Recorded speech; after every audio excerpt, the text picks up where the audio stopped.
Estimados amigos, nuevamente con su programa Plataforma Democrática, el lugar donde podemos conversar desde un punto de vista independiente y plural sobre los aspectos más importantes de la realidad nacional. En esta oportunidad no tenemos a Juan Cheput, que por razones personales no estará presente en este conversatorio, pero sí contamos con Víctor Andrés García Belaunde, con el cual desarrollaremos las pautas y el análisis del presente programa. Quisiéramos saludar a nombre mío, Ángel Delgado, y recordarles a todos ustedes que su programa se transmite por BHTV, canal de Cable Más, y por las redes sociales de la Coordinadora Republicana. Bien, lo acontecido en la semana, sin duda, ha sido la gira internacional del presidente Castillo. Creo yo que en un mundo globalizado, estos viajes son importantes porque el Perú tiene que hacerse escuchar en los distintos foros internacionales y además la interconexión financiera, política, comunicacional en el mundo actual obliga pues a que las políticas que se trazan en las fronteras tengan que ver necesariamente con lo que acontece fuera de ellas. Y por lo tanto, sí es positivo que el presidente de la República adquiera una visión personal sobre las fuerzas políticas y económicas que gobiernan el mundo para que el Perú, el país que representa, pueda ubicarse y colocarse en una posición de ventaja. Eso es el lado positivo. Sin embargo, creo yo, y esto es lo que yo quisiera compartir contigo, las críticas, a pesar que han estado centradas fundamentalmente en la forma de expresarse, problemas de dicción, de sintaxis, falta de concordancia, que son lamentables en un primer mandatario que debe tener una estatura que nos dignifique en todo lugar, así como el vestido estafalario que ni siquiera corresponde a las tradiciones nacionales, porque si el presidente fuera con chuy y poncho, bueno, todavía pues podríamos encontrar una justificación, pero que utilice una vestimenta de los llanos de Venezuela y un sombrero de origen hispano, la verdad, y que lo utilice además en demasía, pues porque bueno, en fin, durante la campaña electoral yo puedo entender que era un símbolo, pero fuera de ella él tiene que ajustarse a las reglas y protocolos de un mundo donde finalmente la distinción no tiene que estar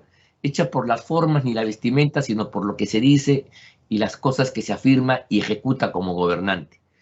Pero a mí lo que me parece grave, fundamentalmente, no es eso, sino ha sido un poco la visión lastimera que da del Perú. Cuando él dice que el Perú es un país oprimido, un país donde la gente casi se muere de hambre, no hay agua, tiene todas las carencias. Cuando él dice hablar a nombre del Perú rural, de los chipivos y otros grupos minoritarios, creo que está primero falseando la imagen de lo que ha sido el desarrollo del Perú en los últimos años, donde con gran esfuerzo los peruanos en conjunto, no solamente los empresarios, sino fundamentalmente el pueblo trabajador, sacrificando muchos derechos y beneficios, generó un grado de desarrollo que convirtió al Perú en líder en América Latina durante muchos años, que le permitió superar con éxito incluso la gran recesión del año 2008 y que años después se tradujo en una clasificación del Perú ya no como un país tercermundista, donde se recaba el apoyo y la ayuda de la cooperación internacional, sino como un país de ingresos medios, de naturaleza emergente, que podía inclusive avanzar más en el concierto de las naciones. En consecuencia, la imagen miserabilista, que le es propia a todo el pensamiento de izquierda, de querer aparecernos como víctimas de mil problemas, buscando un redentor, en última instancia nos retrotrae a épocas superadas, donde nosotros tenemos que vivir casi levantando la mano de forma mendicante para pedir una suerte de cooperación internacional, que es una limosna que viene del exterior, en lugar de saber generar a partir de nuestras propias fuerzas, digamos, el apoyo necesario para generar una dinámica económica que nos permita crecer.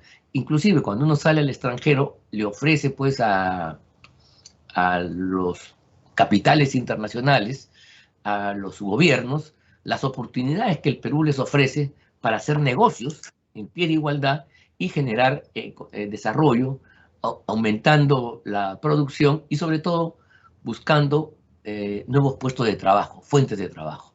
Esto no lo hace, sino al contrario, nos retrotrae a un Perú pues lastimero, donde queremos dar pena al resto del mundo, donde él se presenta pues como una expresión de ese mundo totalmente oprimido. Cuando, repito, el Perú ha tenido un proceso de varios años y décadas, incluso desde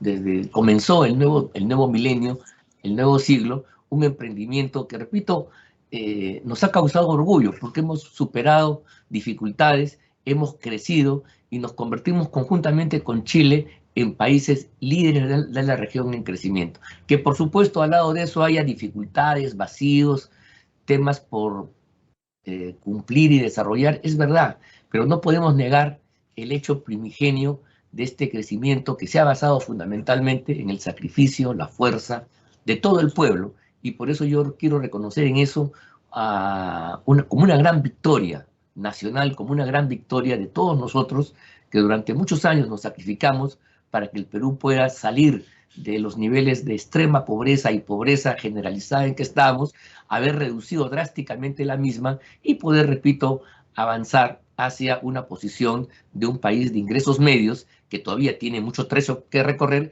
pero que estamos en una dirección determinada. Entonces, en lugar de proseguir esa trayectoria, corrigiéndola, dándole el tono propio del cariz político del presidente, se niega todo eso y nos retrotraemos a una imagen de un país miserable, un país que solamente puede sobrevivir como los países africanos por la bondad, la cooperación y la conmiseración de los países del mundo. Esa imagen me parece de veras negativa y lo que yo quisiera comentar contigo, ¿qué te ha parecido la gira del presidente, sus actitudes y sobre todo este tipo de expresiones y si corresponden o no con lo que realmente es el Perú al inicio de la tercera década del nuevo milenio? Víctor Andrés. ¿Qué tal, Ángel? Bueno, lamentando mucho la ausencia de Juan Cheput, ¿no? A ver, yo creo que acá hay varios temas que se pueden tocar en la visita del presidente, ¿no? Hay que recordar que las visitas de los presidentes son en este mundo moderno, son embajadas en realidad, son personajes que viajan por el mundo para tener contactos a ese nivel con otros países, contactos que sirven para acercar naciones, para acercar pueblos y para hacer negocios, para vender la imagen del país también, ¿no? Se dice que el rey Juan Carlos de Borbón de España viajaba mucho para vender España, ¿no? Vender sus negocios en España, inclusive está acusado de haber hecho negocios para España y con alguna comisión, ¿no? Pero eso es lo que es, son embajadores, agentes de su país, ¿no? Vendedores de su país. Y tú vendes a tu país, lo vendes en el sentido bueno de la palabra. Es decir, tú vendes productos que produce tu país, tú vendes la imagen de tu país, tú vendes la confianza que genera tu país, tú vendes las virtudes de tu país. Entonces, los viajes en el Perú, el primero que inicia viajes en el Perú, digamos, conocido, es el presidente Prado en su primer gobierno algo, y en su segundo prácticamente se pasó todo el gobierno, muchas veces en el gobierno, el presidente Prado de Arteche viajando por el Perú. Inclusive había una carátula famosa de caretas que veías a Prado bajando de un avión en Lima y subiendo a otro, ¿no? Sí. Y subiendo a otro. Bueno, entonces dijo, no, está de paso el presidente por el Perú, ¿no? El presidente de Perú está de paso por el Perú. Entonces, bueno, pero eso sirvió para traer inversiones, eso sirvió para consolidar una imagen, eso sirvió para conseguir buenos préstamos también fuera. Y el presidente Belaúnde también muy poco viajó, pero también esos viajes fueron a Punta del Este, por ejemplo, donde se lució en una cita de presidentes. La primera cumbre de América de presidentes fue en Punta del Este el año 67. Y fue muy importante porque eso repercute también dentro del país y genera una confianza. Cuando el Perú ve que tu presidente sale afuera y se luce, bueno, tú le reconoces más a tu presidente en el Perú. Es como un equipo de fútbol. Cuando sale afuera y gana, bueno, lo reciben pues con bombos y platillos, ¿no? Cuando sale afuera y pierde, bueno, hay el consuelo, ¿no? Bueno, se hizo lo que se pudo. Entonces, eso un poco es también la política, ¿no? Tú sales a vender tu país, la imagen de tu país, la estabilidad de tu país, la confianza de tu país, la solidez de tu país, la democracia de tu país. Tú sales a vender todo eso. Y entonces, si sales tú y haces un papelón, la pregunta es, ¿para qué sales? ¿Para qué te vas? Si sales tú bueno, la vestimenta es algo anecdótico, es algo frivolón, bueno, es una chaqueta bonita, pero no sé de dónde la consigue porque yo trato de buscarla en las tiendas de Lima y no la encuentro porque a mí me gusta esa chaqueta, pero no la encuentras. O sea, es de diseño. Claro. Tienes que ir a un diseñador para que te la haga, porque no encuentras ni en Gamarra, ni en Ripley, ni el Saga, ni en cualquier tienda de vestimenta, no encuentras un saco, un terno, muy barato. Hay ternos baratos de 200, 300 soles, pero no encuentras esa chaqueta, ese vestimento que usa el señor, no lo encuentras. Ese sombrero, inclusive, tal como él lo usa, lo encuentras en Cajamarca, no lo encuentras en Lima. Entonces, no es, pues, una vestimenta que refleja al país, lo que tú decías, ¿no? A Belaúnde, por ejemplo, en los años 50, 57, 58, lo tomaron prisionero porque quiso hacer un mitin en Arequipa y había una orden de que no se haga. Lo tomaron prisionero y lo llevaron al frontón, ¿no? El parte policial decía, capturamos al señor Belaúnde disfrazado de poncho. Y Belaúnde dijo, perdóneme, yo no estoy disfrazado de poncho. El poncho es la vestimenta nacional. Claro. Es el uniforme del país. Claro. Eso no es un disfraz. Y además, los políticos deberían usar todos ponchos porque es la única vestimenta que no tiene bolsillos. Los políticos debimos usar ponchos porque los ponchos que usan los políticos no tienen bolsillos.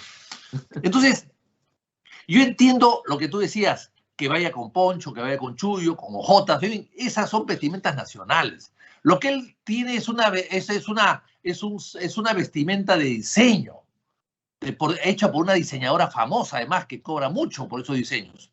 Que no encuentras una vestimenta en la calle, porque no es como Mao, que se vestía con una vestimenta que la encontrabas en cualquier tienda de la China. Todos la podían conseguir y hasta la conseguían por precios muy baratos. Aquí no se trata de eso. No es una vestimenta barata, es una vestimenta cara, sofisticada, diseñada. Es como una cartera, pues, de diseño que te vale, no la cartera que usó la esposa del presidente de Cuba, que valía como 8.000 euros la cartera, porque es una cartera de diseño. El diseño cuesta. El diseño cuesta más que una ropa no diseñada. Entonces, estamos hablando de una frivolidad. Entonces, que no representa al Perú, evidentemente, ¿no? No representa al Perú. Entonces, yo creo que aquí ha tratado de llamar la atención a través de una vestimenta que no creo que sea lo más adecuado. Fidel Castro se presentó a la ONU con vestido de uniforme verde porque era el uniforme de su campaña. Había estado con ese uniforme 8 años en la Sierra Maestra, o 7 o 6 años en la Sierra Maestra. Entonces llegó al poder con eso y con eso se quedó. Aunque ya bastante mayor, cuando visitó al Papa, por ejemplo, cuando visitó al Papa, lo hizo con terno, ¿no? Lo hizo con su uniforme verde. Y ya al final usaba buzo solamente cuando ya estaba más viejo. Entonces, yo creo que esto es una manera de figurar, de llamar la atención. Que bueno, no lo critico mucho, pero me parece que no es lo adecuado, ¿no? Porque con ese criterio, el señor Fernández de Argentina podría llegar a la ONU como gaucho, el señor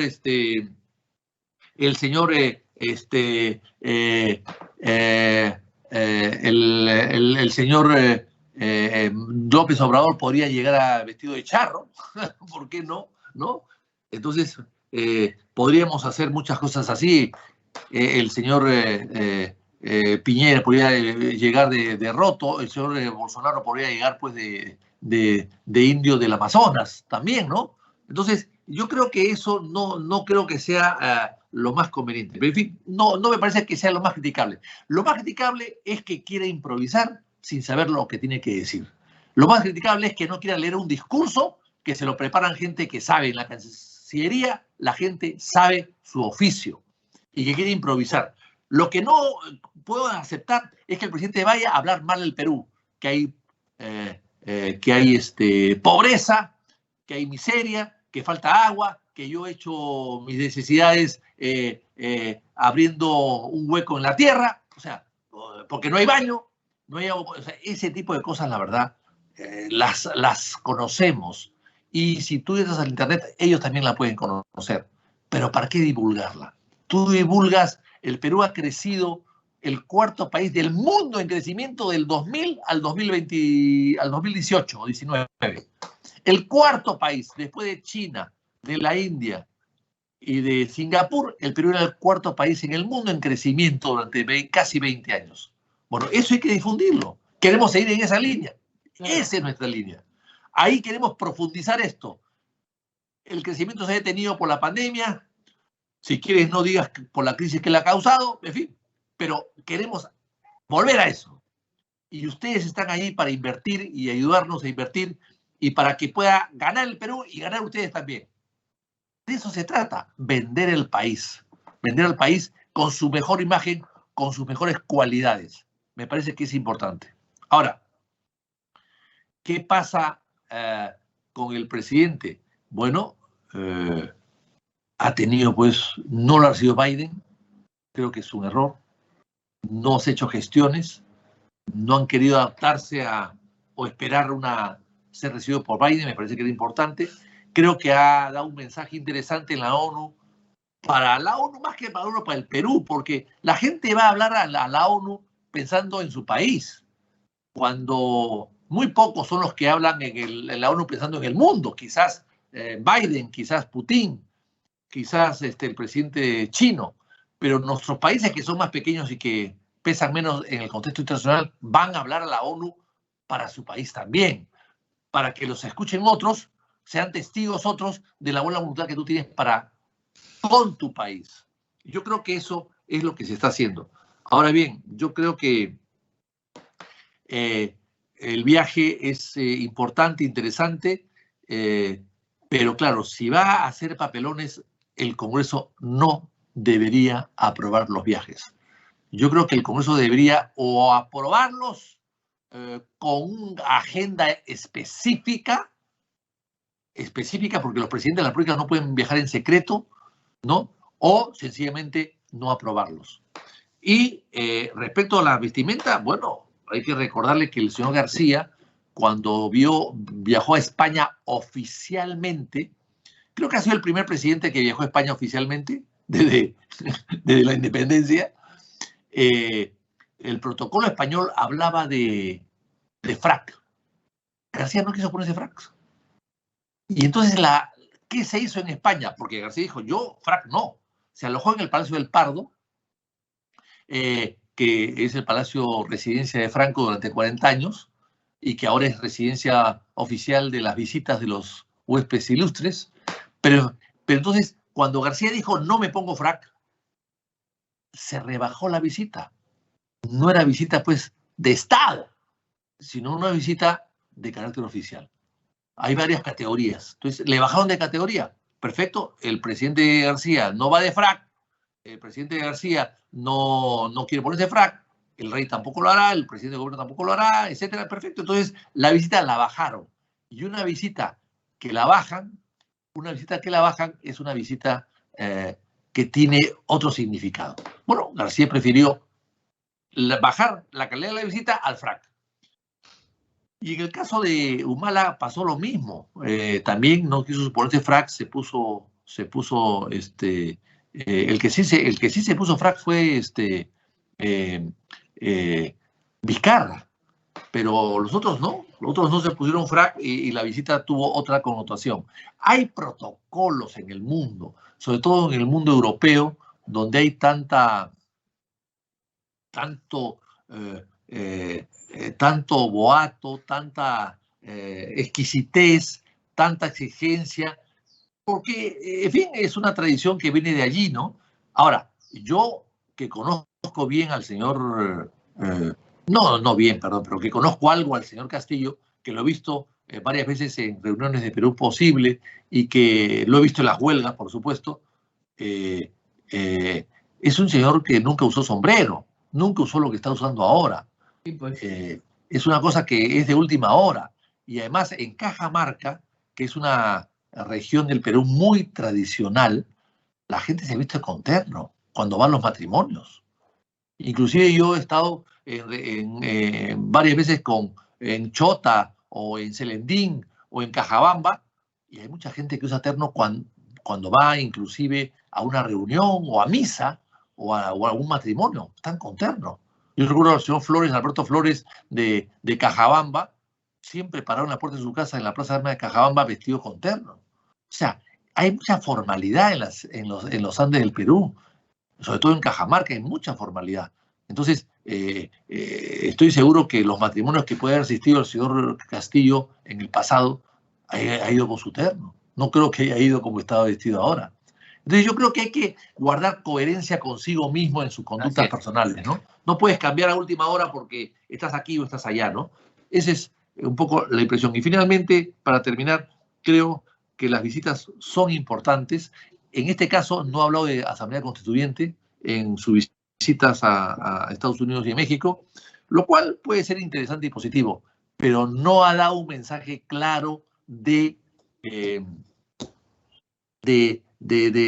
lo bien que el Perú está o debería estar y de las expectativas y esperanzas que hay y de la fortaleza de las instituciones que hay y del esfuerzo que se hace todos los días antes que él llegue o llegando él, todos los peruanos en salir adelante de la crisis y todos los funcionarios públicos en superar ¿no? las barreras de la pobreza y del aislamiento y que trabajan constantemente por la integración y la mejora del país. Ese tipo de expectativas y de esfuerzos y de reconocimientos no los ha hecho y eso sí me preocupa.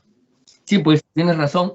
Es verdad que este tipo de cosas son contradictorias y si bien el viaje es positivo, como lo hemos señalado ambos, creo que debiera el presidente estar a la altura y sobre todo la imagen que hay que proyectar del Perú al mundo es la de un país luchador, un país que combate la pobreza y el infortunio y está ahí pujante. Es mejor dar la imagen de un país que está creciendo a pesar de las dificultades y que tiene retos por resolver, que la misma que de un país deprimido, un país devastado, un país que desde una perspectiva izquierdista pues pretende vender para causar simplemente la lástima y la conmiseración internacional. Creo que esa es una muy mala diplomacia y debiera de veras ser corregido y Cancillería esforzarse para que no se recurran en ese tipo de errores que no nos hacen nada bien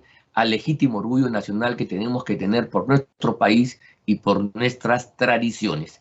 Víctor Andrés, cuando creíamos que los dimes y diretes habían quedado atrás del viaje, ¿no? Nuevamente hemos sido notificados de que en pleno viaje se han producido nuevas desavenencias en el seno del equipo gubernamental. A raíz de unas declaraciones de un viceministro que dice que el Perú no reconoce autoridades en Venezuela, cosa que puede entenderse de distintos modos. El hecho es que presto salió el primer ministro a través del Twitter a decir que eso no era cierto y que el Castillo reconocía a las autoridades en Venezuela y más aún se había reunido en México con Maduro para tratar problemas migratorios y que si eso no le gustaba al viceministro y a su jefe, el canciller Maurto, a las puertas están abiertas para irse. Otra vez una tormenta que sin duda apenas pise tierra el presidente y su comitiva en el Perú va a amplificarse y va a tener que resolverse de alguna manera. Él dijo la vez pasada, cuando hubo una contradicción entre el secretario general del partido Perú Libre y el ministro de Justicia, dijo que él había decidido ponerse al margen de los dimes y diretes, pero los dimes y diretes en realidad no son eso, son contradicciones que no solamente malogran la imagen, sino dificultan la capacidad de gobierno, y es una muy mala noticia que todavía el equipo gubernamental, a 2 meses ya prácticamente de su ascenso, todavía tenga dificultades para ensamblarse y para poder trabajar por el bien del país. Yo quisiera preguntarte, Víctor Andrés, sobre esta nueva fase de contradicción en este gabinete, entre lo dicho por el primer ministro y ahora Cancillería. Esa es la nueva contradicción que vamos a seguramente discutir, verla en los próximos días. ¿Cómo se resolverá? En fin, ¿cuál es tu opinión al respecto? A ver, el presidente ha dicho que no quiere meterse en los dimes y diretes de su gente, ¿no? De Cerrón, de Bellido, de Bermejo, etc. No quiere meterse. O sea, quiere que se peleen todos a ver quién gana. Y él es el espectador. No, pues, él no puede ser espectador, ¿no? Él es el presidente de la República, es el líder natural del país y de su partido, por supuesto que sí. Yo creo que acá hay varios temas. En primer lugar, el presidente no se atreve a dar un golpe en la mesa y callarlos. No se atreve. Por lo menos por el día de hoy, hasta el día de hoy no se atreve. Quizás más adelante lo pueda hacer. Va a tener que hacerlo más adelante. Tarde o temprano va a tener que hacerlo. Si no, los van a desbordar y va a ser un pelele. Así que él tiene que darse cuenta que él pone una mano fuerte sobre la mesa y golpea la mesa y los calla a los que tiene que callar o lo callan a él. Y esa decisión tiene que tomarla en las próximas semanas. No sé si meses, pero sí semanas. Porque si no, el gobierno se le va de las manos. Y la gente va a ir ya a despachar de frente de donde Cerrón. Ya no va a ir a despachar donde él. Me parece que él tiene que tomar esa decisión. De momento está un poco, claro, yo entiendo, él ha sido un invitado a una casa ajena, ha sido un inquilino precario, ahora resulta que la casa se la han adjudicado y ya no sabe qué hacer para votar al dueño de casa, ¿no? Al que fue el dueño de casa, que ya no lo es. Ese es el tema, ¿no? ¿Cómo los votas? Si tú has sido su huésped, ¿cómo lo votas? En fin, tendrá que hacerlo. En política tendrá que hacerlo. Ahora bien, el señor Bellido no es jefe de gobierno, es simplemente el primero entre iguales. Eso es importante que lo diga. Es un presidente del Consejo de Ministros que el título está mal dado. En realidad no preside el Consejo de Ministros. El Consejo de Ministros lo preside el presidente de la República. El primer ministro nunca preside el Consejo de Ministros. Y cuando el presidente está fuera de viaje, quien preside el Consejo de Ministros es el presidente encargado del despacho presidencial, que en este caso es la señora Boluarte. O sea, que el señor Bellido inclusive en estos días ha estado convocando a los ministros a Palacio. Bueno, yo, ministro, no tengo por qué ir. No me siento obligado a ir. ¿Por qué? Porque no es jefe de gobierno, es el primero entre iguales. Sí. Y hay que darse cuenta que ese es un ministerio que es una cajón desastre. Porque todos, hay que recordar cuando fue Vallerriestra primer ministro, recuerda que lo nombraron poco tiempo primer ministro y 8 oficinas que dependían de él las mandó a los ministerios porque no podía manejarlas. Así es. O sea, así es. Todas las oficinas que nadie las quiere en su ministerio las mandan a la PCM. Es un cajón desastre. Y entonces ha habido muchos primeros ministros cancilleres. ¿Por qué? Porque la Cancillería y el Ministerio de Economía son muy importantes, uno en las relaciones exteriores y otro en la economía del país. Por eso es que para darle importancia o para no, o darle coherencia al gobierno, hacías canciller al primer ministro y hacías... o al ministro de Economía. O ministro de Economía. Y los casos más típicos son, por ejemplo, Ulloa, primer ministro y ministro de Economía. Entonces manejaba la economía. Tenía, digamos, la manejada de manera directa, sin intermediarios. Y luego, el último caso importante de canciller, primer ministro, es Pérez de Cuéllar. Pérez de Cuéllar era canciller y primer ministro. Bueno, porque había que reforzar al canciller, respaldarlo al canciller no al primer ministro, sino al canciller, y en su imagen exterior después de la huida de Fujimori y ante un gobierno de transición que era el gobierno de Paniagua. Entonces, la cosa es clara. Bellido no tiene que meterse en relaciones exteriores. Nada que ver. Está alejado de su función y además de su conocimiento. Por lo tanto, no tendría por qué meterse. Si se mete es porque hay una lucha interna entre los bellistas, los serronistas, los bermejistas, con los castillistas. Y ya un ministro del Interior ha dicho que apoya a Maurto. Bueno, yo espero que la gente apoye a Maurto. Maurto es un hombre sensato, inteligente, de carrera, sabe su oficio y conoce la historia diplomática del Perú. Que no, la política diplomática del Perú no se va a cambiar de la noche a la mañana. No se puede cambiar. Y la Cancillería además es respetuosa de los tratados y los acuerdos internacionales, que el Perú tiene que respetar, por supuesto que sí, y no afectar en ningún aspecto. Entonces yo creo que el vicecanciller, si ha dicho eso, es porque lo ha dicho con el visto bueno del canciller, porque yo no creo que el vicecanciller diga algo si no ha dado el visto bueno previamente el canciller, porque ambos son diplomáticos de carrera y muy responsables de sus cargos y de sus funciones. No creo que se lance a decir algo que no corresponde. Y algo de razón tiene en el sentido de que el 5 de enero pasado, el Grupo de Lima, antepasado, el Grupo de Lima acordó no reconocer autoridad legítima en Venezuela por los defectos que había en las elecciones de aquella época. Bueno, pues, pero eso fue una declaración. En la práctica no es así, porque el Perú no ha roto relaciones con Venezuela. Tiene un encargado de negocios en Caracas y acá también hay un encargado de negocios en Lima. O sea, no hay embajadores, no hay relaciones a nivel de embajadores, pero sí hay relaciones a nivel Estado, a nivel gobierno. En realidad, y Guaidó, el gobierno de Guaidó, que acá tenía un embajador, el Chutz, creo que se apellida, no ha sido... Col. No ha sido aceptado. Skoll. No ha sido aceptado por Béjar en su momento. No sé si Maurto lo aceptará. Entonces, claro, hay aparentemente un gobierno, una aceptación de facto, o había, con Guaidó, pero lo cierto es que lo legal es que tenemos relaciones con Colombia que no hemos roto.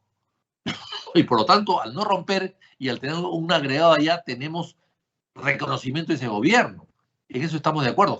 Lo otro es una declaración de 12 países, respaldado por otros 30 países, pero que no se ha hecho efectiva. Tan es así de que Maduro va a CELAC y todos lo saludan. Unos lo pueden criticar, pero ahí está y nadie le quita el asiento, nadie lo vota, nadie dice, ¿qué hace usted acá? Claro. Entonces yo creo que allí hay algo que se va a tener que aclarar en los próximos tiempos, ¿eh? Correcto. Bien, y para ir terminando, yo quisiera, ¿cuál es tu opinión sobre el futuro? Hay muchas expectativas por parte de algunas fuentes a nivel de gobierno que trascienden de que se van a producir cambios. ¿Tú crees de verdad que se van a producir cambios a nivel del equipo ministerial? ¿El señor Bellido va a seguir siendo primer ministro? Porque ha sido desairado ya en 2 oportunidades. En esta oportunidad, primera por Cancillería y en la otra por el ministro del Trabajo, que no quiso renunciar. Y 2, ¿cuál va a ser la relación con el Parlamento? Quisiera tu opinión ya final sobre estos 2 aspectos y hacer un poco de futurología del futuro cercano. No es mi profesión la futurología, ni mi afición. Ni profesión, ni afición, ni dedicación. Ahora, yo creo que esto va a tener que definirse pronto. Me da la impresión de que el poder está en manos de Castillo, aunque no lo ejerce, tiene miedo de ejercerlo, tiene temor o no tiene carácter para hacerlo, pero finalmente tendrá que imponerse, ¿no? Castillo tendrá que imponerse. A ningún presidente de la República, salvo que Castillo sea una persona pues que no se imponga, ¿no? Al final, ¿no? Pero a nadie le gusta pues que le invadan sus funciones, ¿no? Lo que está haciendo Castillo, lo que está haciendo Bermejo, Bellido, Y Cedrón es invadir funciones presidenciales, querer manejar el gobierno sin ser ellos el presidente. Y el presidente tendría que darse cuenta de que eso no funciona, que le hace daño al país, que le quita confianza. Eso le da una sensación al mundo exterior de ingobernabilidad que afecta a las inversiones. O sea, tú no puedes ir a Estados Unidos a pedir inversiones, a pedir los recibos con los brazos abiertos, si adentro tienes un caos. Y si adentro la gente ve que tú no gobiernas. O sea, ¿quién es el que pide? Entonces, de repente va Bellido y pide lo mismo, y va Bermejo y pide lo mismo, y le hacen más caso a ellos. Porque son aparentemente los gobernantes. Entonces, yo creo que es algo que tiene que definirse. Yo creo que se va a definir a favor de Castillo, porque está en el poder. ¿Cuándo? ¿En qué tiempo? No lo sé. Bueno, sí, pues el futuro cercano, mira tú, debería ser predecible. Sin embargo, en el país y el estilo que ha adoptado el nuevo gobierno de generar incertidumbre permanente y dar sorpresas, marchas y contramarchas que no conducen a nada y hace que el carro gubernamental siga estancado, enfangado, sin poder responder a las demandas del país, genera una situación muy concreta. La gente empieza a hacer pronósticos. Después del voto de confianza se va a hacer un cambio, se va a reorientar la economía. Después del viaje, yo no sé de veras, he escuchado eso ya en varias oportunidades.